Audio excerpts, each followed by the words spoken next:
Brigjen Junior Tumilaar curiga ada yang sebarkan surat untuk Kapolri. Brigjen Junior Tumilaar mengaku curiga ada yang menyebarkan suratnya kepada Kapolri soal warga yang berurusan dengan konflik lahan di Sulawesi Utara. Pasalnya, surat tersebut bersifat tidak terbuka. Namun, Junior tidak mencurigai Kapolri, melainkan pihak yang ada dalam tembusan surat. Surat saya itu sebenarnya bukan terbuka. Surat saya itu klarifikasinya konfidensial. Kenapa? Cukup kepada Bapak Kapolri dan tembusannya, kata Brigjen Junior Tumilaar.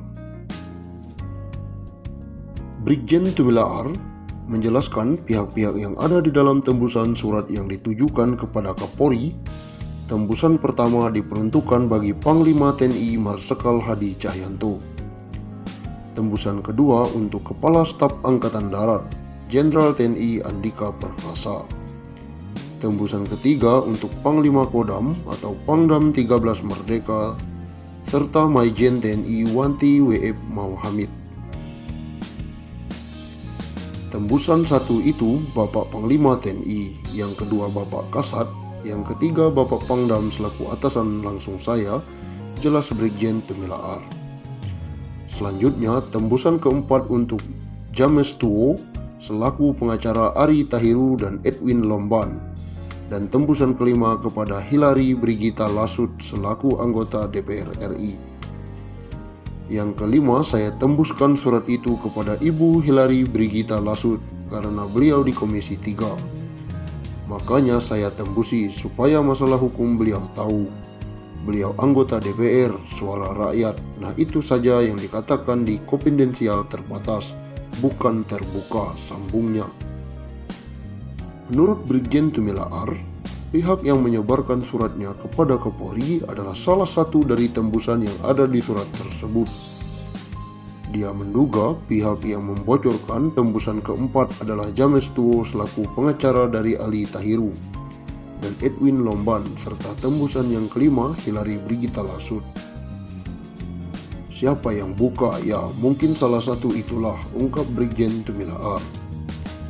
Tapi saya yakin tembusan 1, 2, 3 apalagi kepadanya tidak mungkin dibuka. Kemungkinan itu nomor 4 atau nomor 5. Kendati demikian, dia tidak perlu mempermasalahkan hal tersebut.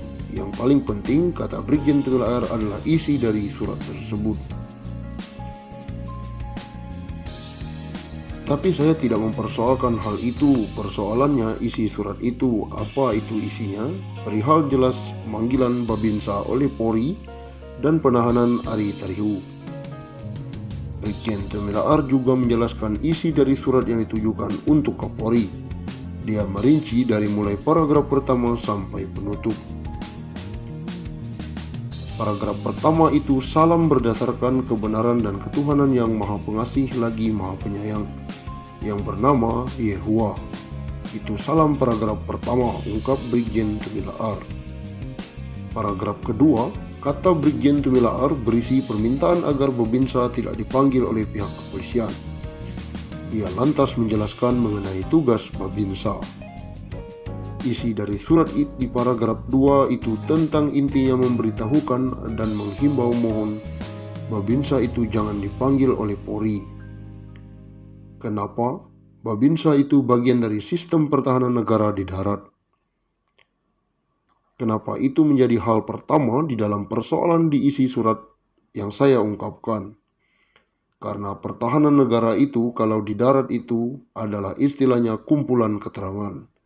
Tidak boleh kita tidak tahu apa-apa di darat, di wilayah itu. Nah, itu tugas siapa? Tugas Babinsa.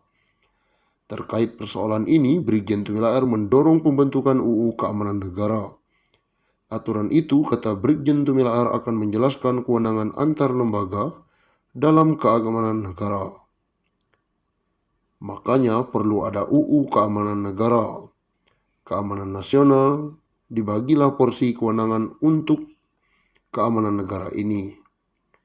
Jadi jangan dirusak dengan peristilahan keamanan itu punyanya polisi, salah satu itu tidak boleh. Pertahanan itu punyanya TNI, juga nggak boleh. Kita jangan dibelak-belokkan peristilahan yang mengacaukan itu, sambung Brigjen Tumilaar.